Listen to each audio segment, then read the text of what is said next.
继续来看花莲的秀峰乡有一间病院的护理之家，日前有外籍的照护员，甲伊咧帮长辈烫衫洗身躯的过程，用网络来直播。网友讲这实在是伤过分咯！啊，那迄个照护员讲，伊唔知影这种的行为是犯法的。啊，那护理之家接到通知，已经甲停职，而且开始来调查，嘛伫第一时间甲家属会师的。 我吹暗穿卫戍军的照护人员，正在替轮椅顶的老大人伫换衫，敢若准备要加洗身躯。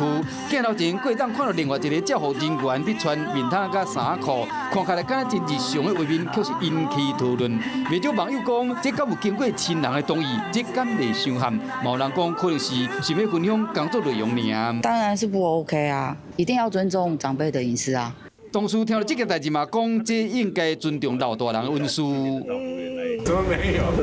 代志发生伫花莲这间病院护理之家，透过玻璃窗仔，就当看到内底有真侪老大人甲工作人员。31岁菲律宾籍的照护人员，伫准备替老大人洗身躯的过程中，透过手机啊开直播，引起讨论。护理之家接到通知了，随甲停职展开调查。当时的照护人员讲，伊唔知影这款行为可能犯法。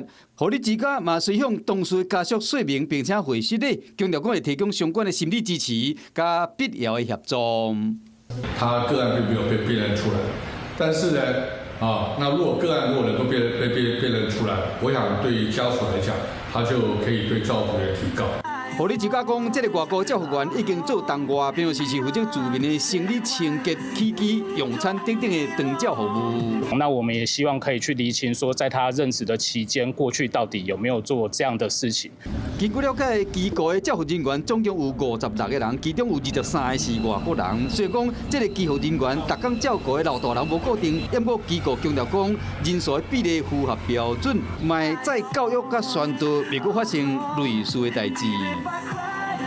Hello， 我是易景，想要抢先掌握最及时的新闻资讯吗？赶快订阅、按赞、开启小铃铛，锁定华视新闻的 YouTube 频道。